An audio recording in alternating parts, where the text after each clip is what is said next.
Before the First World War, the cigarette was anything but popular.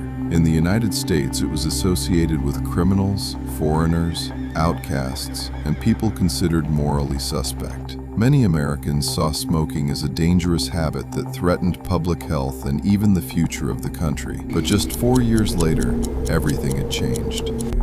The cigarette had gone from a symbol of vice to something much more powerful, a symbol of patriotism, masculinity, and even solidarity.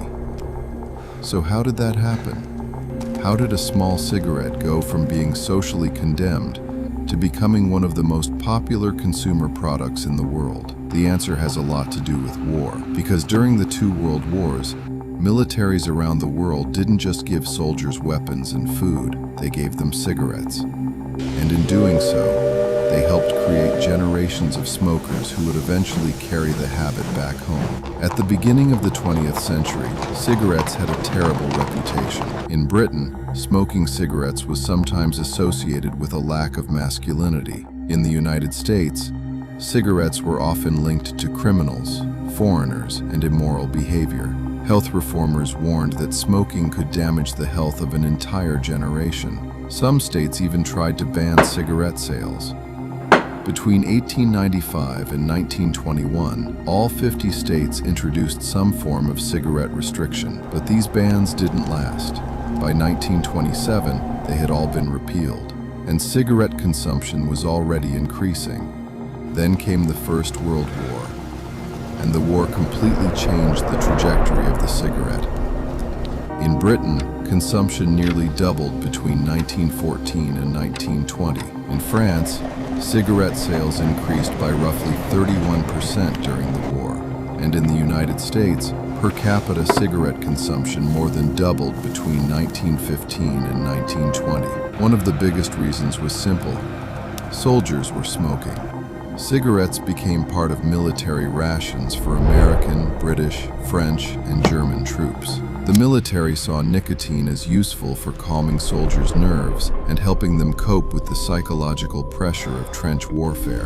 The cigarette became a tiny source of comfort in an environment filled with chaos, and militaries quickly realized something else. Cigarettes were small, cheap, easy to transport, and easy to distribute. So they became an incredibly convenient way to deliver tobacco to millions of soldiers. The American commander John Pershing even argued that tobacco was as necessary to winning the war as bullets. The reasoning was surprisingly simple. If soldiers were going to smoke anyway, cigarettes seemed like a lesser evil compared with alcohol, gambling, or other activities. When the First World War ended, millions of soldiers returned home with a new habit, and the cigarette companies immediately saw the opportunity. One estimate suggested that around 95% of American soldiers had used tobacco during the war. Now those soldiers were back home, and cigarette manufacturers wanted to keep them smoking. Advertising began connecting cigarettes directly with military service. Soldiers appeared in cigarette advertisements. Smoking was no longer presented as a shameful habit. Instead, it was associated with freedom, democracy, courage, and patriotism.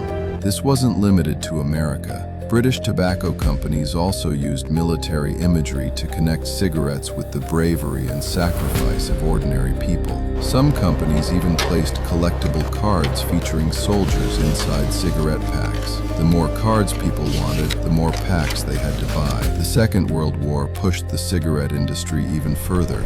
In the United States, per capita cigarette consumption rose dramatically during the war, and the amount of tobacco shipped overseas for military use was enormous.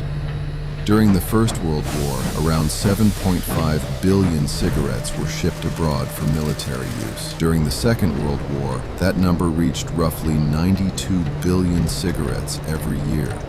Demand became so high that the United States experienced cigarette shortages, with people hoarding and panic buying cigarettes. Manufacturers responded by dramatically increasing production. Companies encouraged people to buy cigarettes alongside war bonds, presenting both as patriotic contributions to the war effort. They also began targeting women. Cigarettes were marketed as gifts for husbands and boyfriends serving overseas.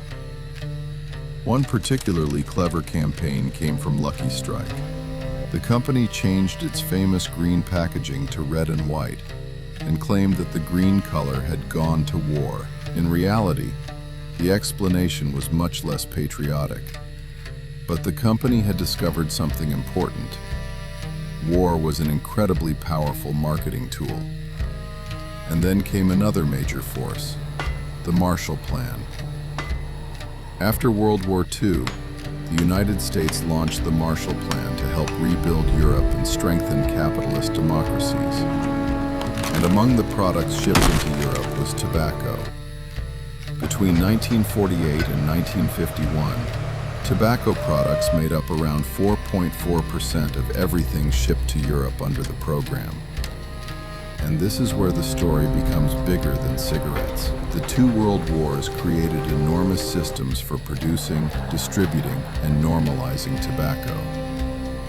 Millions of soldiers were introduced to cigarettes through military rations. Those soldiers returned home and brought the habit with them. Advertisers then transformed the cigarette from a symbol of vice into a symbol of courage, masculinity, freedom, and patriotism. And governments helped create the infrastructure that allowed the product to spread around the world. By the second half of the 20th century, cigarettes had become the dominant form of tobacco consumption globally. The cigarette didn't simply survive the wars. The wars helped build its global culture. Smoking became a way to belong, a way to bond with other people. So while we can never know exactly what the cigarette industry would have looked like without the two world wars, one thing is clear: war gave the cigarette an enormous boost. It put cigarettes into the hands of millions of soldiers, turned smoking into a social habit, and gave advertisers the perfect symbols to sell it. The cigarette became one of the great products of the 20th century. And perhaps the strangest part of the story is that it wasn't just the cigarette that survived the wars. The habit did too.